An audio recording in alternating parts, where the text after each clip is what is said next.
Boa tarde. Sejam todos bem-vindos, bem-vindas.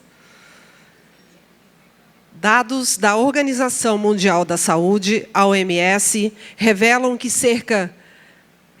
que a cada 40 segundos uma pessoa comete suicídio no mundo, o que representa cerca de 1 milhão de mortes por ano.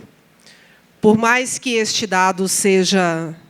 tema seja delicado e que as pessoas ainda tenham grande resistência em discuti-lo, ele é real. O suicídio, ele não escolhe idade, classe social, religião ou país.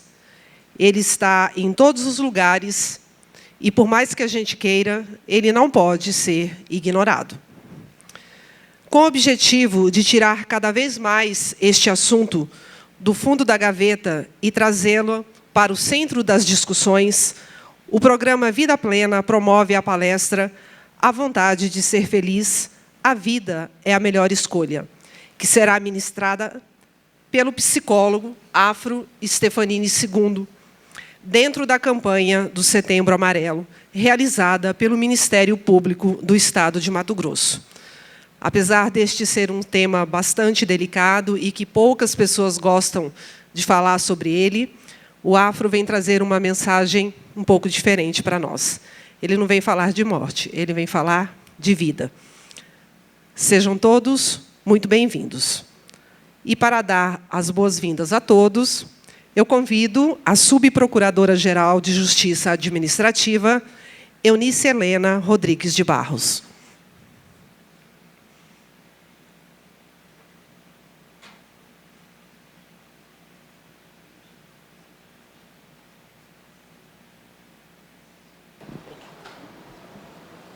Boa tarde a todos e a todas.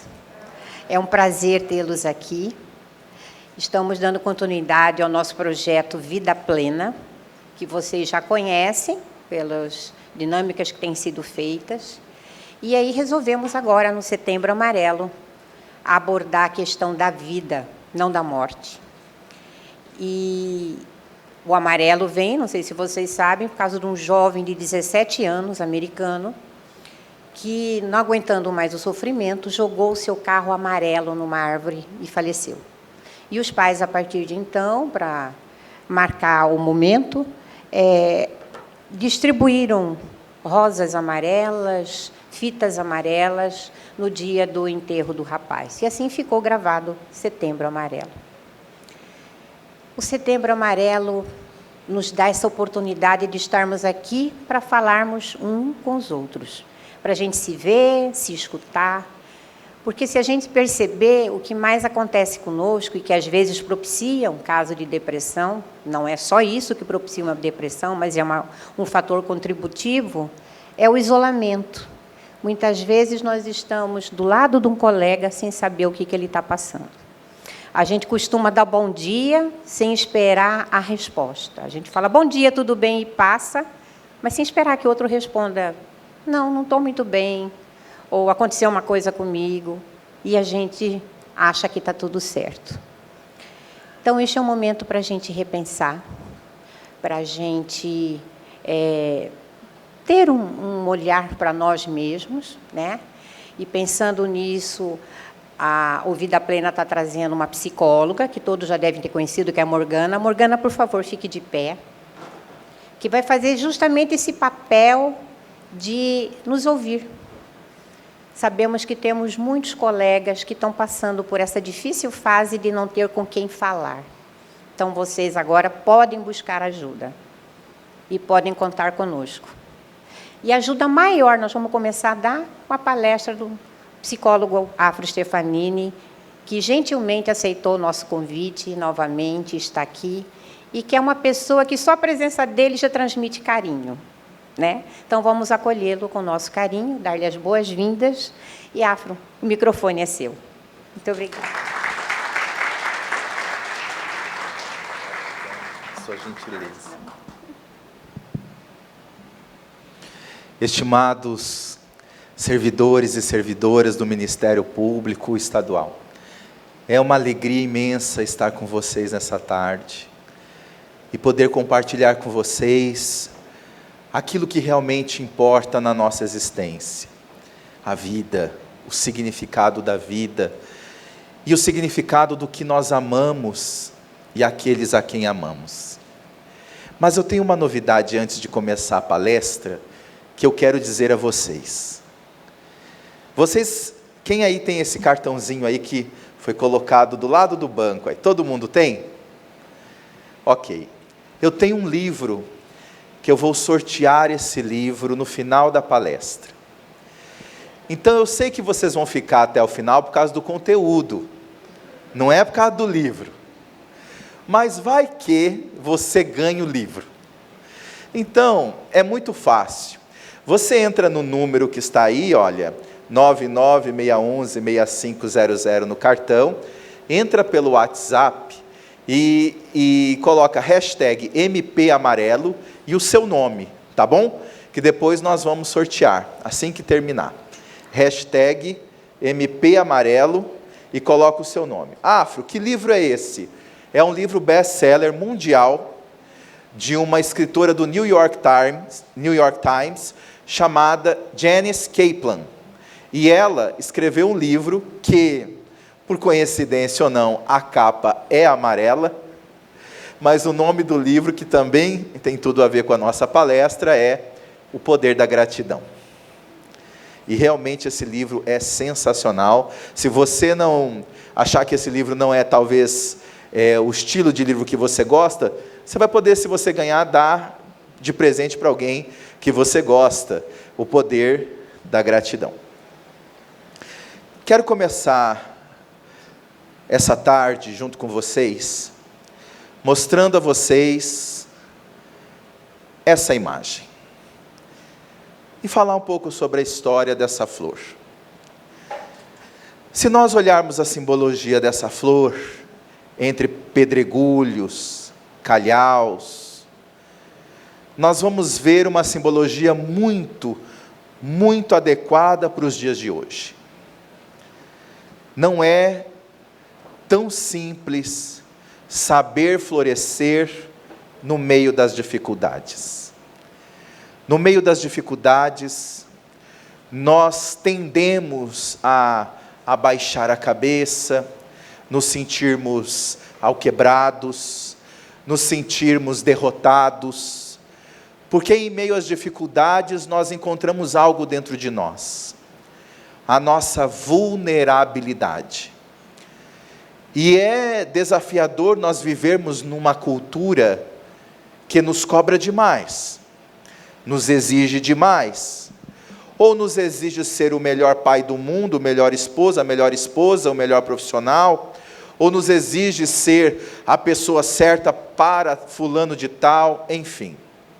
É desafiador nós vivenciarmos uma experiência que seja repleta de pedras, repleta de desafios.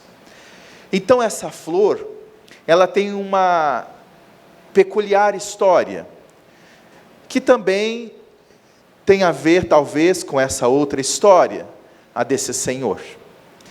E quando nós olhamos essa foto com esse Senhor, com a cabeça abaixada, olhando para baixo, nós ficamos a pensar, como é que eu estarei nos meus dias em que eu puder ver praticamente a vida que eu tive?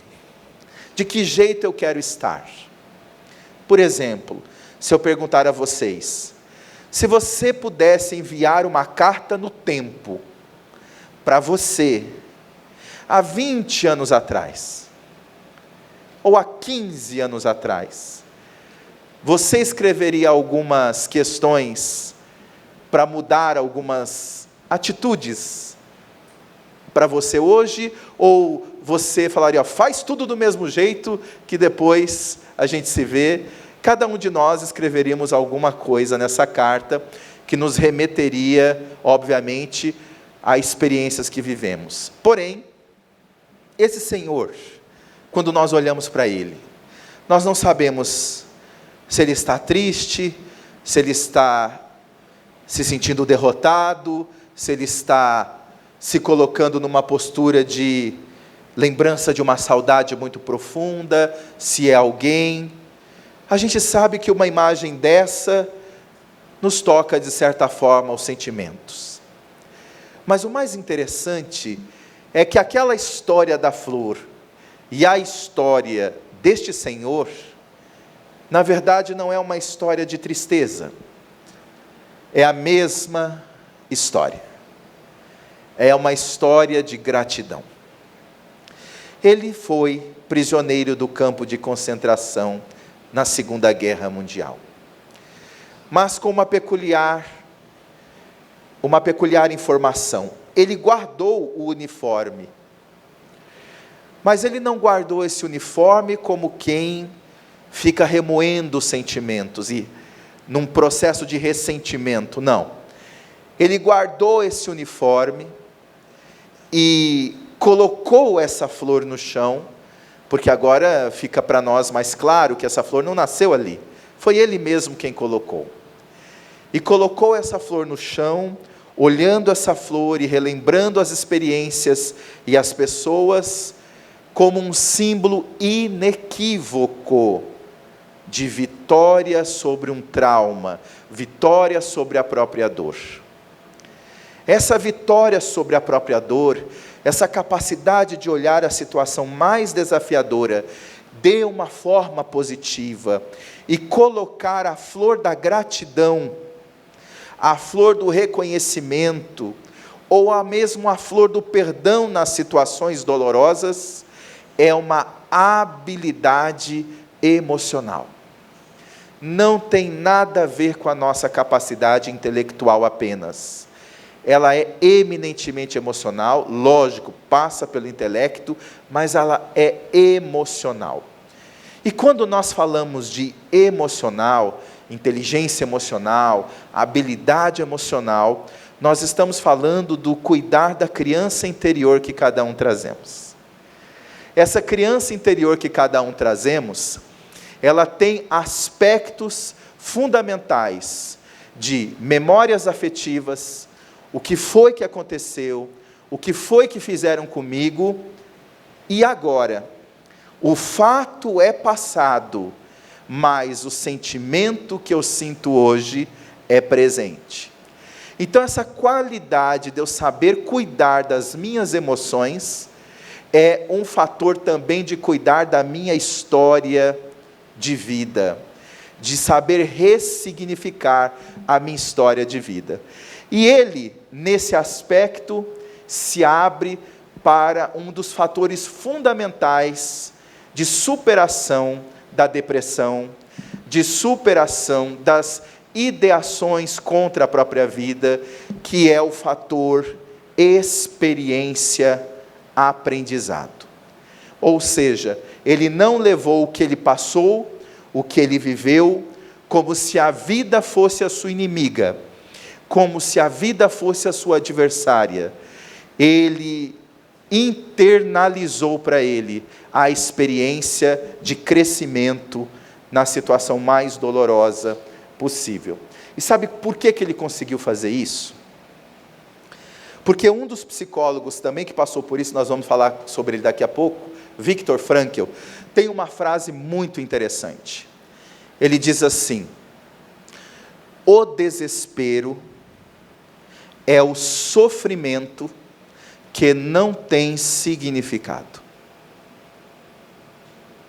Se o teu sofrimento ele tiver significado, ou seja, você conseguir compreender por que está passando por isso, o desespero desaparece. Apesar da dor continuar, mas o desespero já não existe mais.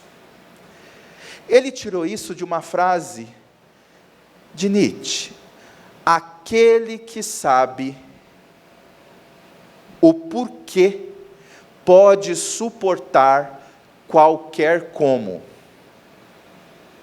Aquele que sabe o porquê está passando o que está passando, pode suportar o que vier, porque ele sabe o porquê, e isso é o fator de motivação para a superação. Então, há uma pergunta muito complexa de ser respondida, que é essa: por que alguém decide tirar a própria vida? Eu digo a vocês que essa é uma pergunta complexa, e que se nós fôssemos lançar aqui congressos e mais congressos, seminários e seminários, essa pergunta não seria possível ser respondida assim. Primeiro porque decisão, ela só acontece, em tese, depois que você pôde utilizar da sua habilidade de fazer escolhas, e você toma uma decisão. E no caso, em tese, nós vamos ver que o suicídio não é bem uma escolha. Ele é mais isso que Viktor Frankl fala, a ideia do suicídio. Ele é um desespero, porque no meio do sofrimento a pessoa não consegue ver significado naquilo que ela está passando, então fica como resultado o desespero. E outro fator muito complexo de ser respondido é porque, para saber por que a pessoa decidiu, a gente teria que perguntar para ela. E a gente não tem como perguntar para ela. Então, essa pergunta não é muito útil desse ponto de vista para agir sobre o que é importante agirmos, a valorização da vida. Então, eu resolvi mudar a pergunta. Ao invés de por que uma pessoa decide tirar a própria vida, eu resolvi mudar a pergunta e lançar essa pergunta: por que alguém decide manter a própria vida todos os dias? Essa pergunta agora ficou mais possível de ser respondida, porque vocês estão aqui para responder. Se eu perguntar a vocês por que você decidiu manter a sua vida hoje, você tem alguma resposta. E essa resposta, por exemplo, se eu perguntar, na sua mente agora, passou família? Quem passou família, levanta a mão, por gentileza. Muita gente passou família. Gratidão por interagir comigo. Quem falou por si mesmo? Eu mantenho minha vida todos os dias porque eu quero ser uma pessoa melhor. Ok. Agora, quem aqui levantou a mão que quer manter todos os dias a própria vida porque quer sofrer no próximo dia? E no outro? E no outro? Logo, isso para nós não tem lógica. Nós mantemos a nossa vida todos os dias porque existe uma esperança, porque existe um porquê, porque a gente sabe que é possível fazer diferente, mesmo nas situações mais desafiadoras que a gente esteja passando. Então, essa esperança, esse porquê eu mantenho a minha vida todos os dias, ele é o combustível que eu alimento no decorrer dos meus dias, sem necessidade de que alguém de fora, uma outra pessoa, venha alimentar esse combustível. Eu não preciso do outro para alimentar, porque você não pegou e consultou sua família, o quanto que a sua família quer que você tenha estímulo para acreditar na vida. Você não fez isso. Você fez por conta própria a vontade de acreditar na importância da sua vida, pela sua família, por você, por outros motivos, porque você quis. E esse é um fator importante.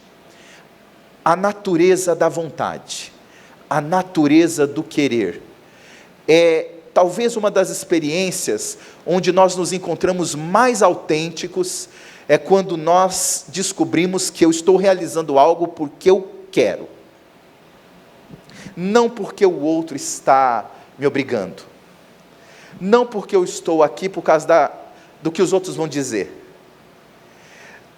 Em algum momento, quando eu me permito experimentar algo que eu faço porque eu quero, é um dos momentos mais interessantes em que eu estou comigo mesmo. É criativo isso, gente.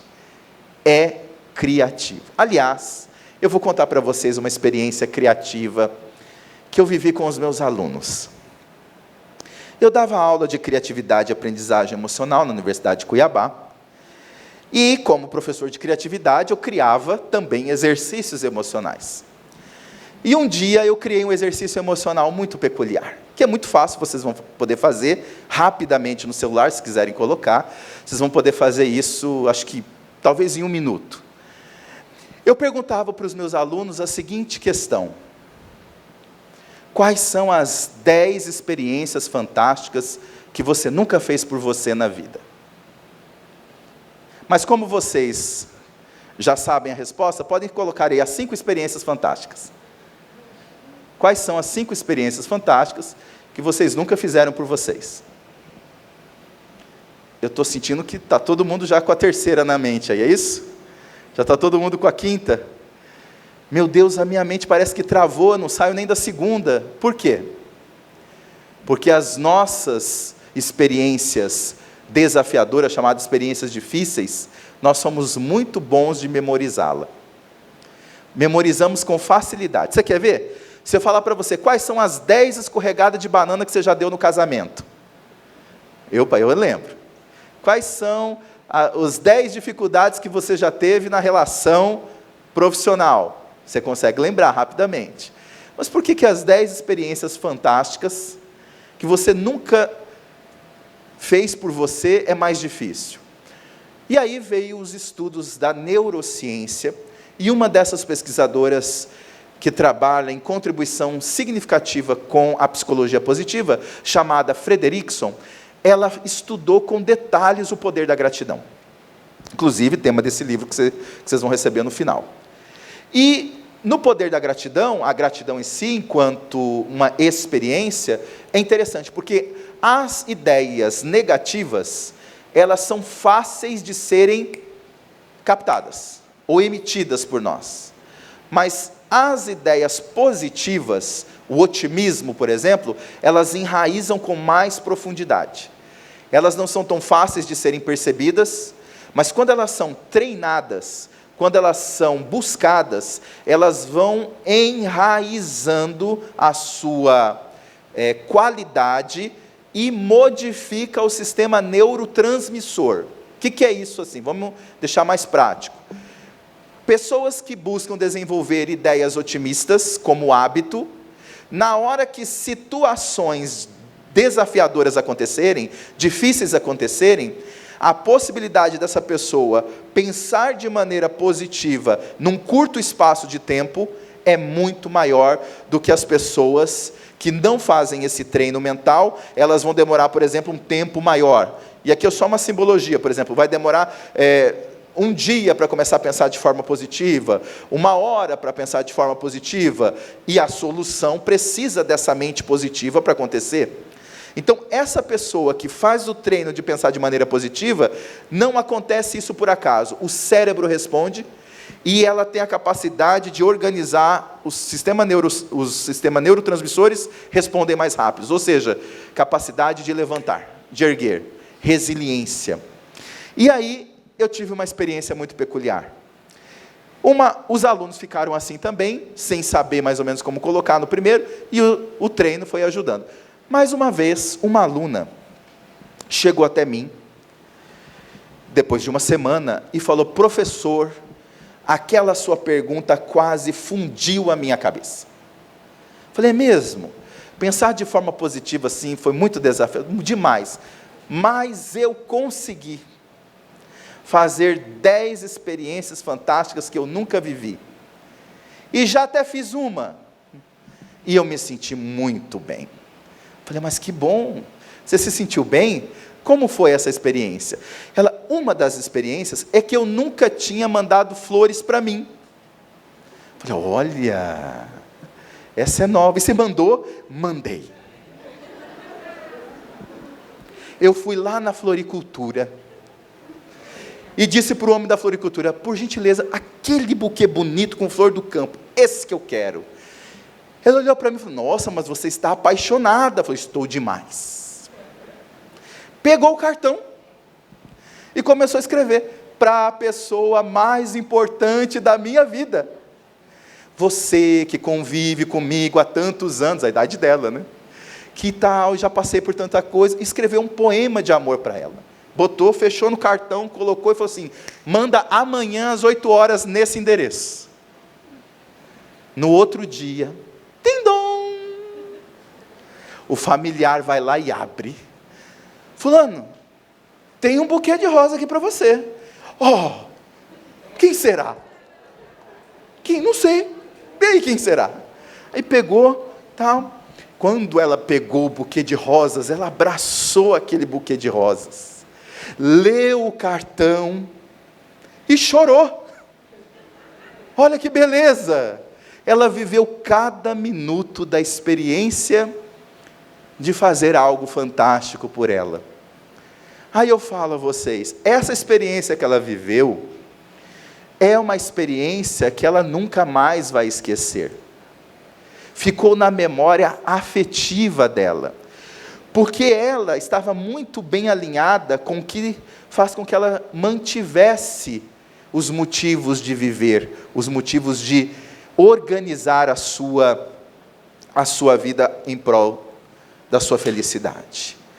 E aí, perguntando isso, eu descobri olha que interessante, 3 questões que não é a resposta. Porque eu perguntei, por que as pessoas decidem manter a sua vida todos os dias? Será que é para estar no mundo? Eu falei, não, para estar no mundo, mas aí depois não. Não é para estar no mundo. Nós não mantemos a nossa vida todos os dias para estar apenas no mundo. Porque se fosse a finalidade estar no mundo, eu já estou. Então amanhã posso tirar a própria vida? Não quero, então não é isso. Não estou aqui apenas para estar. Eu pensei, então por que as pessoas decidem manter a sua vida todos os dias, né? Será que é para fazer? As pessoas têm algo para fazer na vida, por isso que elas querem ficar mais um dia na vida. E aí eu descobri também que não é para fazer algo todos os dias. Não é para fazer algo que nós estamos aqui. Porque se fosse para fazer, imagina uma pessoa, estou aqui para chegar a ser pós-doutor na área do direito. E depois que você for pós-doutor na área do direito, no outro dia você vai querer morrer? Não. Mas você já alcançou o que você quis, essa é a finalidade, é o para quê. Então também não é bem para fazer algo que nós estamos aqui. O fazer, então, de novo, aqui voltou como um meio e não fim. Será que também é para ter algo no mundo? Eu quero ter aquela casa, aquele carro, aquilo. Ok, ter não é problema nenhum, mas transforma o ter em finalidade. Depois que eu cheguei lá, a finalidade alcançada, pódio, troféu, medalha, ok. E no outro dia? Mas no outro dia eu quero ter mais. Então, me parece que o ter, ele não consegue te preencher. Então, logo, ter não é. E aí é que nós vamos verificar, dentro da visão existencial, que tem alguma coisa atrás dessas portas. Não é para ter, não é para fazer, e não é para estar. O que então será que existe atrás dessas portas? Por que nós decidimos manter a nossa vida todos os dias? Porque eu estou, mas não me preenche. Eu tenho, mas não estou feliz. Eu faço, mas também não é só isso. E aí, quando nós abrimos as portas, nós vamos entender que o que nós fazemos, o que nós temos, o que nós estamos, só tem sentido realmente se nós atendemos o que somos. É o ser. Eu não estou no mundo para fazer, para ter ou para estar. Eu estou no mundo para ser. É quando eu sou que eu me sinto bem.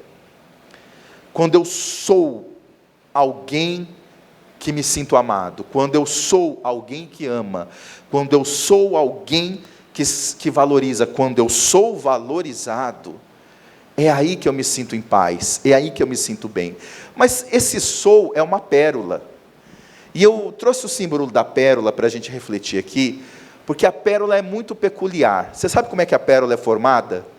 Ela é formada da experiência em que o grãozinho de areia, quando entra na ostra, ele começa a machucar. E essa forma como a ostra vai se defendendo, vai criando essa camada protetora, vai formar a pérola depois. Então, o ser é resultado da experiência entre o atrito da ostra com a areia. Nenhum de nós conseguiria chegar onde nós chegamos e ser quem nós somos sem as experiências de contraste que nós vivemos. É mais ou menos assim. Imagine que você permita a uma pessoa, ou essa pessoa, no caso ela fosse permitida a ela, atender todos os desejos dela, mas absolutamente todos. E ela não tivesse nenhum contraste na vida. Nada que ela lembrasse que ela precisasse superar, ou que ela precisou esperar, ou que ela precisou fundamentalmente entender também a posição do outro na vida, até saber perder. Vamos colocar isso. Se essa pessoa fosse atendida em todos os seus mais agudos e crônicos desejos, o que essa pessoa se tornaria no final das contas? Uma pessoa que compreenderia o lado do outro, que entenderia o que é bem coletivo, que saberia esperar e valorizar uma conquista, por exemplo, ela teria sabor de conquista? Absolutamente nenhuma.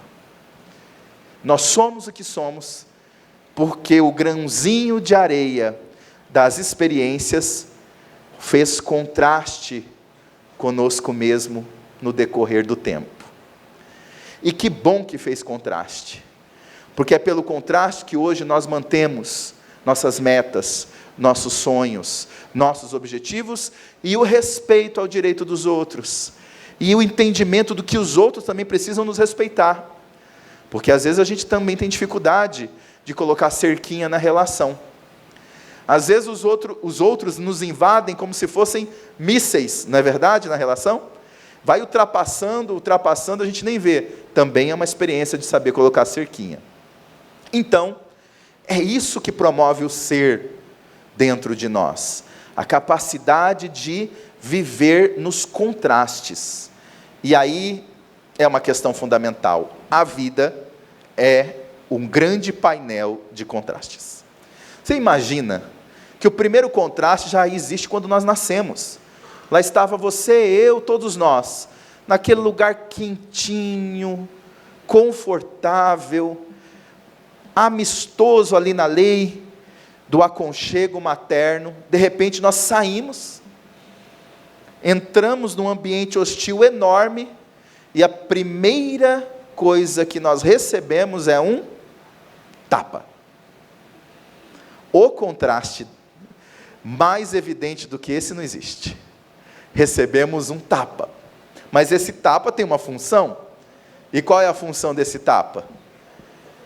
Respira, criatura. Porque agora você está num mundo repleto de contrastes.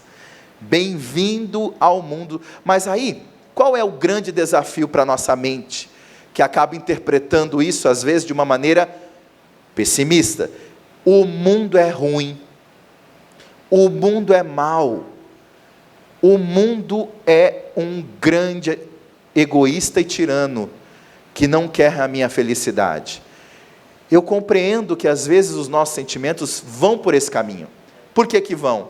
Porque é um mundo cheio de contraste, e poucas vezes o mundo adulto soube respeitar você, eu, e nos explicar que esse mundo de contrastes, ele foi feito para trazer alguma coisa maior, um valor, uma pérola. Não. Muitas vezes a maioria dos argumentos que fizeram para você é: você tem que acabar com aqueles que queiram te acabar, você tem que derrotar os outros, você tem que pisar, você tem que fazer isso, aquilo. Às vezes as pessoas falaram coisas que nos amedrontaram e não nos valorizaram enquanto ser. E aí nós fomos achando que o problema estava no mundo. O problema é o mundo que nunca nos compreende. Mas é muito mais profundo do que isso.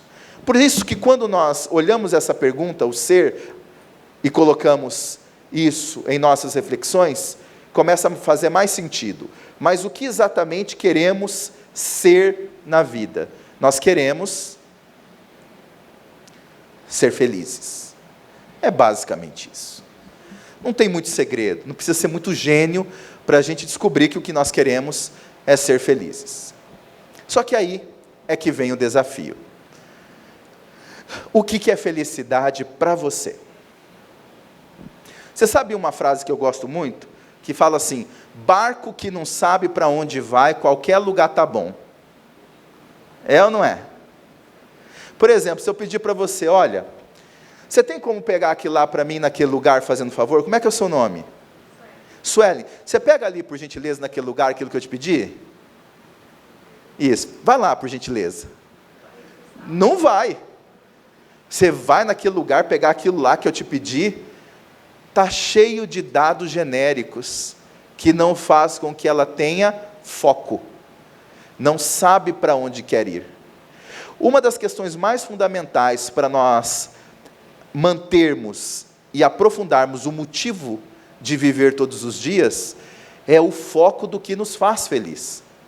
Não adianta só a gente saber o que dá errado na nossa vida, aquilo que não é legal. Não adianta a gente ter uma lista de coisas que eu não consegui, eu não dei conta, que foi ruim na minha vida. Isso não funciona para nada do ponto de vista de para onde a gente deve ir.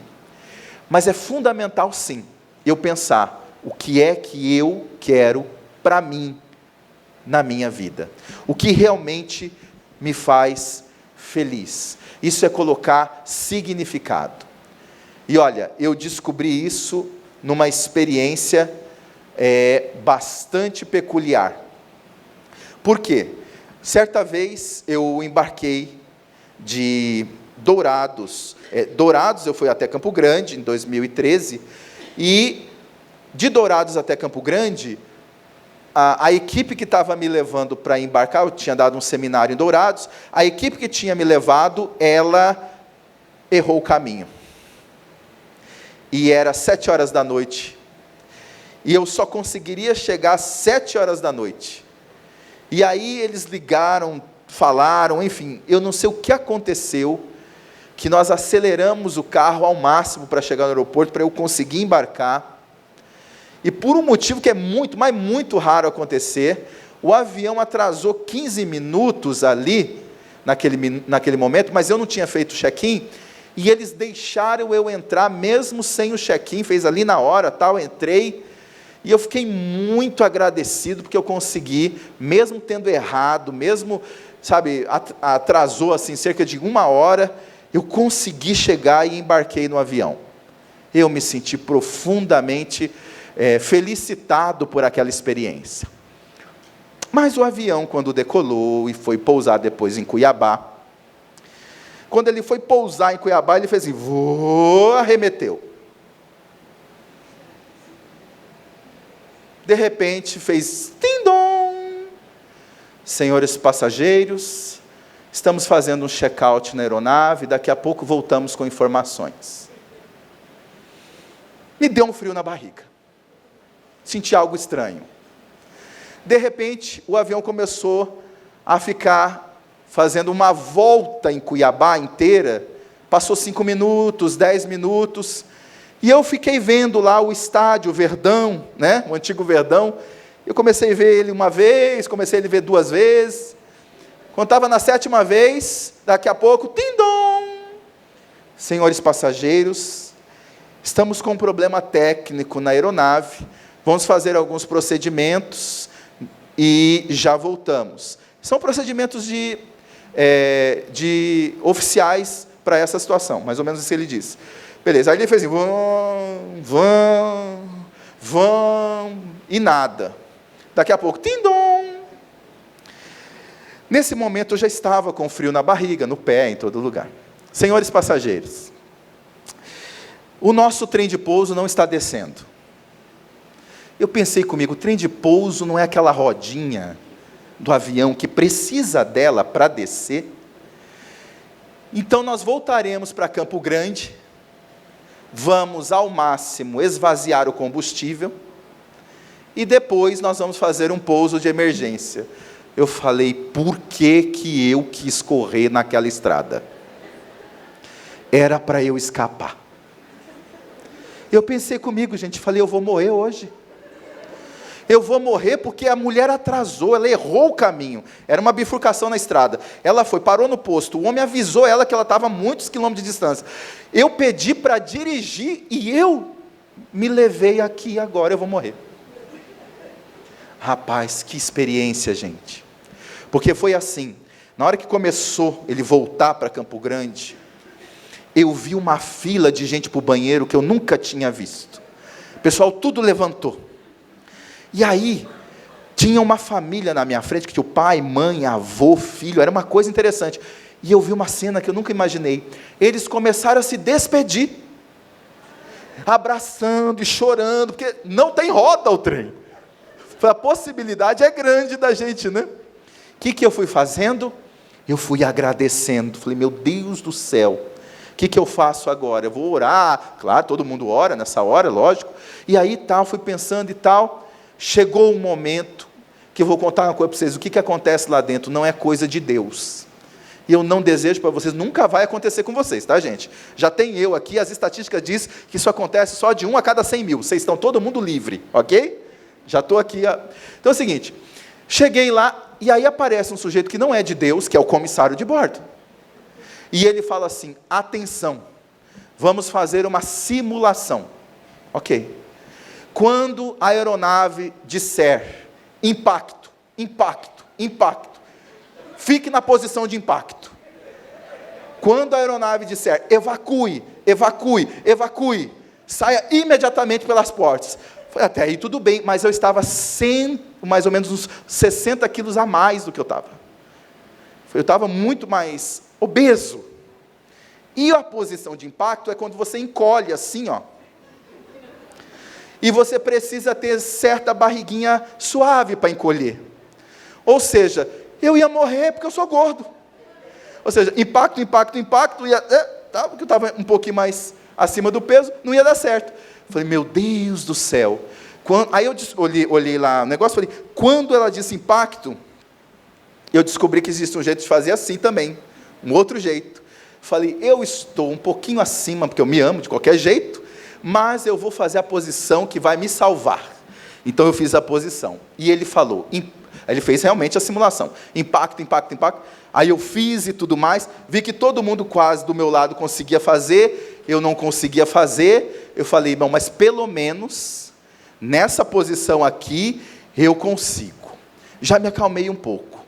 Pensa um homem que valorizou cada minuto da vida dele. Fui eu. Eu comecei a pensar em tudo que eu tinha passado já, vários desafios da vida, e eu fiz um compromisso comigo fundamental. E um deles, caso, se possível, se for possível essa aeronave pousar, eu vou entrar para a academia.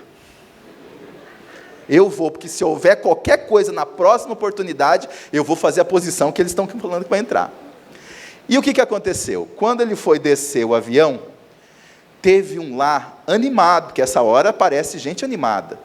Na hora que, antes de pousar, teve um lá que falou, ô gente, todo mundo, vamos rezar o Pai Nosso. Aí todo mundo, Pai Nosso que está aí no céu, santificado. Todo mundo orando, não tenha essa não. O que aconteceu? Ele ouviu barulho. Ele ouviu barulho. Porque o barulho, quando o trem de pouso desce, tem um barulho peculiar. Ele falou assim, olha, senhores passageiros, o painel está avisando que não tem trem de pouso, mas o barulho me avisou que sim. Vou fazer um voo e o pessoal do solo vai me avisar se a minha ideia está correta. Mais ou menos isso. E ele fez o solo. E aí subiu e deu aquele tim-dom. Tim-dom. Senhores passageiros, eu tenho 2 notícias para dar para vocês. E ficou quieto esse desumano desse piloto. Esse piloto não tem humanidade, não pode ficar quieto uma hora dessa, tem que falar. Ele falou assim, o trem de pouso está baixando, e nós vamos ter um excelente pouso. Menino do céu, eu nunca vi tantas palmas num dia só. Mas todo mundo bateu palma, todo mundo... E é claro, né? Teve gente que depois que sai do avião tem uma crise de choro, normal. Tem aquela questão da emotividade que segura. Mas o que eu quero trazer para vocês aqui é que essa experiência do avião me deixou claro 2 questões fundamentais. O que é felicidade fora de mim e o que é felicidade dentro de mim. Felicidade fora de nós. É muito importante a gente saber o que nos faz feliz, mas que não está dentro de nós. São as outras questões. Porque essa felicidade a gente não controla. E Aristóteles falava que existem esses dois tipos de felicidade. Essa que é o que o mundo te dá, e aquela que você coloca a sua obra no mundo. O que ele chamava de eudaimonia. Essa felicidade que você coloca a sua obra no mundo, ela é significativamente mais impactante e mais poderosa do que a felicidade que o mundo te dá. E aí, a pergunta: o que é felicidade dentro de você? Qual é a sua obra? O que você hoje poderia dizer que é a sua obra que você colocou no mundo? Que é a sua felicidade que você colocou no mundo? Eu vou ajudar vocês com algumas perguntas, ok? Primeira, hoje, o que realmente tem significado na sua vida? Mentalmente não precisa responder, se quiser escrever, ok. Mas mentalmente, hoje, o que realmente tem significado na sua vida? Dependendo da sua resposta, veja se essa felicidade está dentro de você ou fora de você. Faça a peneira mental agora.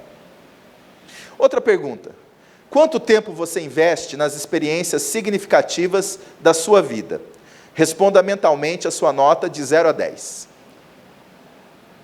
Quanto tempo você investe emocionalmente naquilo que para você tem significado? Qual a nota você dá a você, de 0 a 10? Aliás, isso aqui é uma questão interessante. Vocês conhecem o efeito sextou? O que é o efeito sextou? É aquele efeito que, na quinta-feira, é o que vocês estão vivendo hoje, né? Nós estamos vivendo. Na quinta-feira, fala a verdade, quando chega assim umas 6 horas da tarde, vai aumentando o nosso índice de alegria. Né? Na quinta-feira, vai aumentando. Quando chega na sexta-feira, a alegria já está diferente. Dá a impressão que a gente está batendo aquele bate-cumbum, de sexta-feira, e aí a alegria fica alta na sexta, no sábado, e quando chega no domingo, perto do fantástico, vai dando aquela depressãozinha. Fala a verdade. Que é a tristezinha, porque no outro dia é segunda. Oh, meu Deus. Mas eu quero que vocês somem para mim, mais ou menos, de sexta, sábado e domingo, quantos dias dão no mês? De alegria, de felicidade. Vamos colocar aí que nós ampliamos isso agora. Quantos dias de felicidade nós vamos ter no ano? Se a gente fica nesse fenômeno de sexta, sábado, finalzinho até do domingo. É mais ou menos 170, 180 dias, se a gente somar um pouquinho das horas ali também, não vai passar disso. De 365 dias, 180, 170 dias de felicidade. Dependendo como a pessoa está na quinta ou na sexta também. E aí o que nós vamos ver? Que a felicidade da pessoa, ela está geralmente vinculada à felicidade que vem de fora para ela. E aí eu quero propor para vocês uma outra visão sobre isso, que eu chamo de TVP. Tempo de vida, TVFP. Tempo de vida feliz por dia. É um termômetro. Como é que está o seu tempo de vida feliz por dia? Não por final de semana, não por final do ano, mas por dia. Porque isso vai nos dar o quê? Foco no presente. E aí eu não tenho mais aquele tipo de prisão emocional sobre o que vai acontecer comigo só no final de semana ou só no final do ano. Até porque no final do ano, inclusive, há um estudo, há estudos, né, não apenas um, vários, sobre a chamada depressão natalina, que vai ficando no final do ano, tem índices altos de depressão natalina. O tempo de vida feliz por dia não é assim. Eu começo a prestar atenção como é que eu estou me movimentando de felicidade, de positividade no dia de hoje. Uma pergunta que pode te ajudar. Você ainda se percebe abrindo mão das suas experiências significativas para atender às expectativas das outras pessoas? Por quê? O que acontece quando a gente abre mão das nossas experiências significativas para atender a expectativa do outro? Deixa eu contar uma coisa que só vocês vão saber, tá? Ninguém vai saber, só vocês e o pessoal lá da intranet. O querer do outro é um poço sem fundo. Atenda, você nunca vai chegar no final do poço. Pegar suas expectativas, aquilo que para você tem significado, e toda vez abrir mão só para atender a expectativa do outro, eu estou deixando de me alimentar com um banquete de auto-amor, de autovalorização, para eu me sustentar com a migalha que o outro quiser me dar. Quando ele quiser me dar. E se ele me der. Esse é o fato. O desejo do outro é um poço sem fundo. Tenta tirar a água de lá, você nunca vai achar. Então, é uma questão fundamental, quando a gente sabe nosso tempo de vida feliz por dia, como a gente vai organizando as nossas emoções. Por exemplo, a sua capacidade de viver uma experiência significativa depende de alguns fatores alheios à sua vontade? Sim ou não? Se sim, quais? Outra pergunta: o que está lhe impedindo de viver com mais intensidade as suas experiências significativas? Se você estiver falando que é o seu marido, se você estiver falando que é ele ou sua esposa, eu vou contar uma coisa para você. Não é isso. Porque fala a verdade, você casou com aquele príncipe e acordou com xereque. Não é verdade? Então ama o seu ogrinho. Ele é assim mesmo. Parrudão, ogrinho. Faz né? Mas é tipo pincher. Mas não morde. Aliás, tem pincher que até tenta morder, mas tem nem boca, né? Tão pequenininho. Então, se você casou com aquela princesa, aquela Stephanie de Mônaco, e outro dia você olhou para o lado, tinha aquela máscara verde com pepino no olho, aquele Bob's, ou seja, a Fiona, ama a sua Fiona. É ela mesma. Mas não é ela, nem ele, nem outra, qualquer pessoa que a gente possa imaginar, que está impedindo a gente de viver com intensidade as experiências significativas. Não. O que está nos impedindo são fatores voltados para a forma como eu enxergo a mim mesmo no mundo. E aí vem Jean-Paul Sartre, a sabedoria de Jean-Paul Sartre. O que o outro faz com você é problema de quem? Do outro.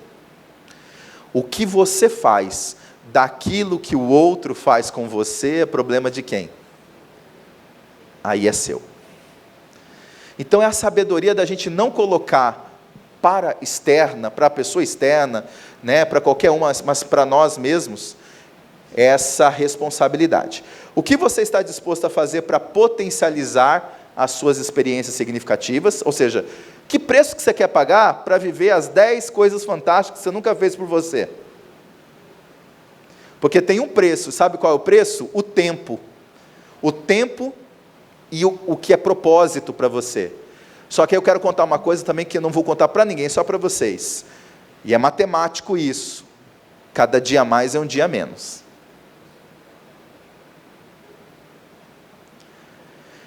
Não estou teorizando.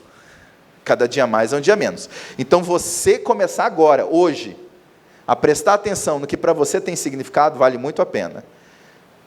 Por isso, quando você pretende começar. Tomara que seja a partir de hoje, cada vez mais. E aqui, finalizando a nossa apresentação, quero falar para vocês sobre Viktor Frankl. Viktor Frankl não é um psicólogo comum. Ele passou pelos campos de concentração de Auschwitz como prisioneiro. E lá, ele descobriu as mais difíceis e as mais terríveis formas de tratar o ser humano. Quando ele chegou de trem, no primeiro momento que ele chegou, ele já viu que os prisioneiros que receberam, porque os soldados não abriam, não eram eles, eram os próprios prisioneiros, cheios de bochecha rosa, para parecer que nada estava acontecendo. Então eles colocavam alguns prisioneiros até um pouquinho corados, para recolher as malas, recolher os pertences, e para dizer, não, nós vamos guardar, como se dissesse isso, mas não era para guardar, obviamente. E aí, quando eles entraram realmente no campo de concentração, eles foram descobrindo como que era o processo de desumanidade. O que é isso? Raspava a cabeça. Você agora não tem mais um nome, você é um número. Você é um número e agora você não tem mais família, separa as famílias. Então, todo aquele processo de você se sentir desumano era matematicamente, esquematicamente organizado pelo exército nazista. Mas por que isso? Para você jamais poder constituir a ideia da sua cultura, da sua nação, de tudo mais. Jamais. Você se submeter cada vez mais à ordem que é dada.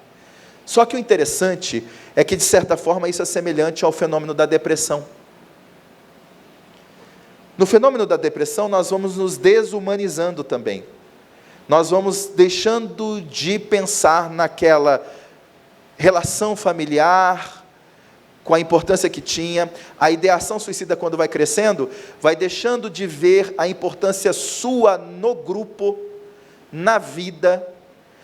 Então, o que a experiência do campo de concentração, de certa forma, fazia por fora, a pessoa que vai entrando na depressão vai fazendo por dentro. Ela vai constituindo algumas etapas que se assemelham ao campo de concentração, mas é dentro dela. Toda família ama, toda família acolhe, mas ela vai murchando. E o que é importante o estudo de Viktor Frankl sobre isso? É que ele descobriu que existem 3 fases: a recepção, a vida em si e a soltura, na hora que eles são libertos, né, o prisioneiro do campo de concentração. Existem fases psicológicas em cada uma delas. Mas um dos pontos que ele coloca nessas 3 etapas, ele chama de pôr um fio, que essa é realmente um achado extraordinário, que me parece que só quem estava ali poderia ver um fenômeno daquele acontecer, de tal maneira assim raro, como a gente, por exemplo, nós aqui não estamos acostumados a ver a aurora boreal, né? Para nós seria um fenômeno extraordinário. Então, lá estava Viktor Frankl vendo um fenômeno extraordinário acontecendo com o ser humano, que era o seguinte: ele estava dormindo, e um dia um soldado entrou, pegou um dos prisioneiros, esquelético, né, esquálido, tirou, colocou perto do fio, e falou assim: agora pega. O fio era elétrico, né? Passava eletricidade. Ele falou: pega, porque amanhã você não vai ver nada de diferente, isso aqui vai ser um inferno. Então você pega, tira a sua dor hoje e pronto. O que você vai ter amanhã? Sua família morreu, não existe mais nada. E o que Viktor Frankl se admirava de ver é que a maioria das pessoas que não tinham mais família, que não tinham mais perspectiva do que seria o futuro, que não tinham mais saúde mesmo, poderia realmente morrer naquele próprio dia, no outro dia, tamanha a situação, não pegavam no fio. Não pegavam no fio. Ele falou: tem alguma coisa. Tem alguma coisa que mantém o ser humano profundamente interessado, e aí ele foi estudar. E um dos fatores que ele percebeu é que a maioria das pessoas, elas tinham um vir a ser, elas queriam ser algo ainda que elas não foram. Elas queriam ainda realizar algo que elas não tinham realizado. As experiências que elas nunca tinham feito por elas. Havia uma esperança de um reencontro, ou mesmo se não for um reencontro, um continuar. E aí que Viktor Frankl vai trabalhar o que ele chama na obra dele, Psicólogo em Busca de Sentido, Psicólogo no Campo de Concentração. Ele vai falar que existe algo inato, que todos nós trazemos, que é vontade de sentido. Todos nós trazemos vontade de sentido existencial. O porquê viver, porquê estou aqui. É uma vontade. E essa capacidade dele é tão extraordinária, que foi ele que cunhou essa frase: o desespero é o sofrimento que não tem significado. Mas o que eu quero apresentar para vocês é que naquela época, o campo de concentração fazia tudo isso fora, e massacrava as pessoas presas ali. mas agora a gente está vivendo um campo mais perigoso, ou tão perigoso quanto. Eu chamo esse campo de distração, e não de concentração. Ele é o oposto. Porque olha só, no campo de concentração, olha como é que era a amizade. Por mais que esteja oprimido, por mais que esteja desafiador, a amizade era assim, ó. Porque havia memória emocional. Eu tenho a quem recorrer, eu tenho a quem buscar, eu tenho a quem pedir ajuda. Olha que coisa boa. E eles, mesmo em todas as dificuldades, os amigos eram assim. Mas olha como é que são os amigos no campo de distração hoje.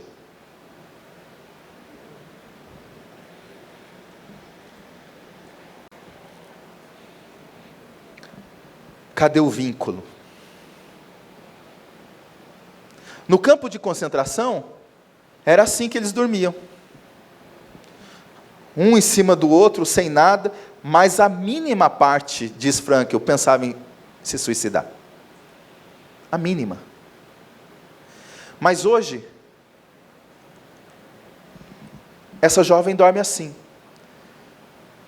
E uma pesquisa da Universidade de São Paulo indicou que 2005 a 2015, por mais que os dados tenham caído no mundo, os dados de suicídio, no Brasil aumentou 24% entre os adolescentes. A taxa de suicídio. Então, o que acontece aqui?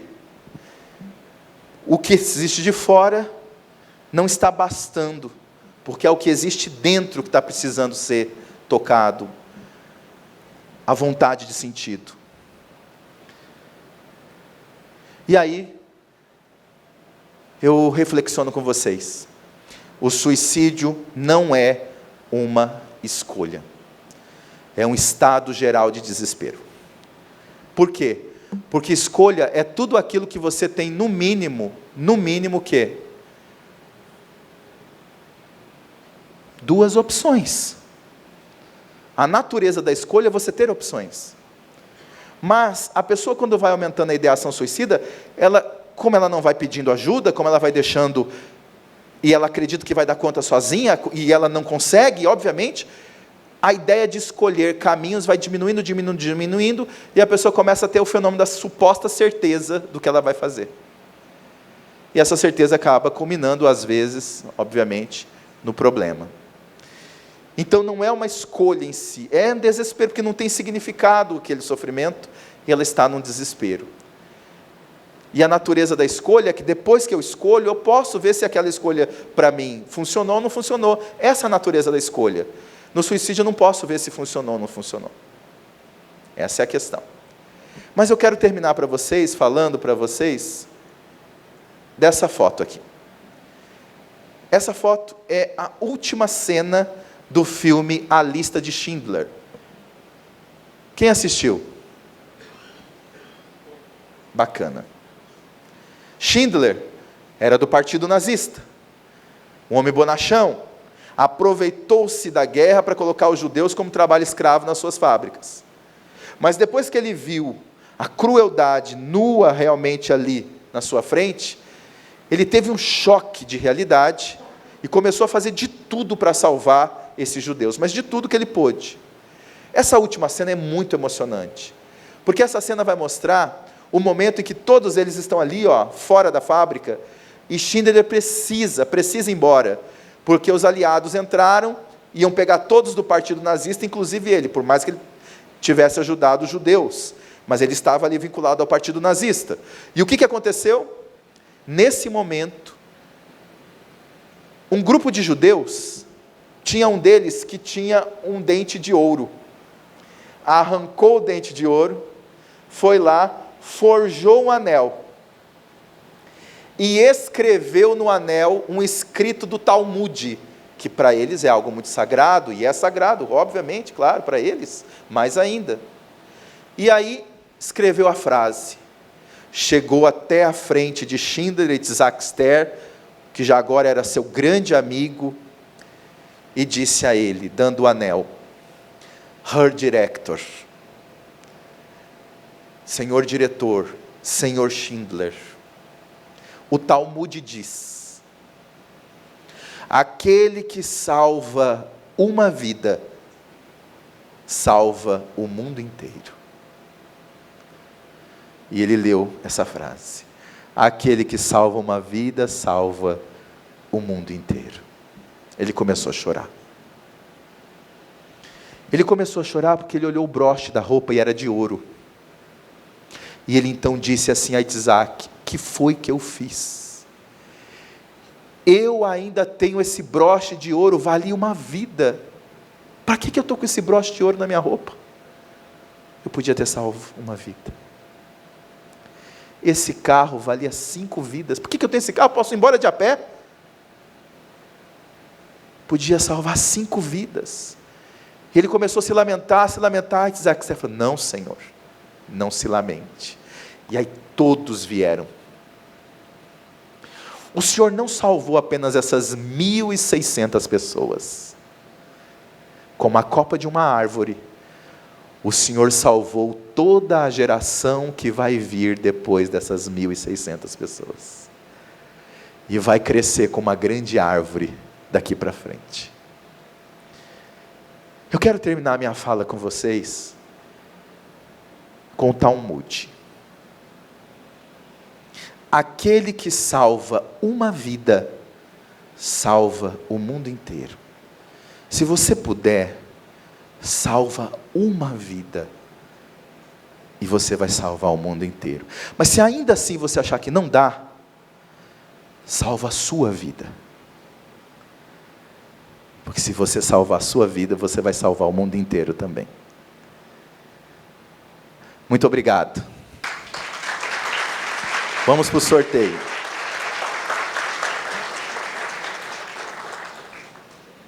Isso. Aqui, vamos lá. Vou pegar aqui. Aí, acho que todo mundo aqui que mandou, né? Tá, vamos ver. 1, 2. Eu vou pedir que ela fale aqui. Vamos ver. Doutora Eunice, fala um número aí. Vamos só contar aqui, né? 1, 2, 3, 4, 5, 6, 7, 11, 12, 13, 15, 4, 25, 6, 27, 28, 29, 2, 33, 45, 46, 48, 52, 53, 45, 48. Acho que é isso. 48, de 1 a 48, doutor Eunice, por gentileza. 6. Então vamos lá. 1, 2, 3. Aqui. 1, 2, 3, 4, 5, 6. O ganhador foi Aline Debeza. A ganhadora, aliás. Aline Debeza. Parabéns. Uma foto aqui.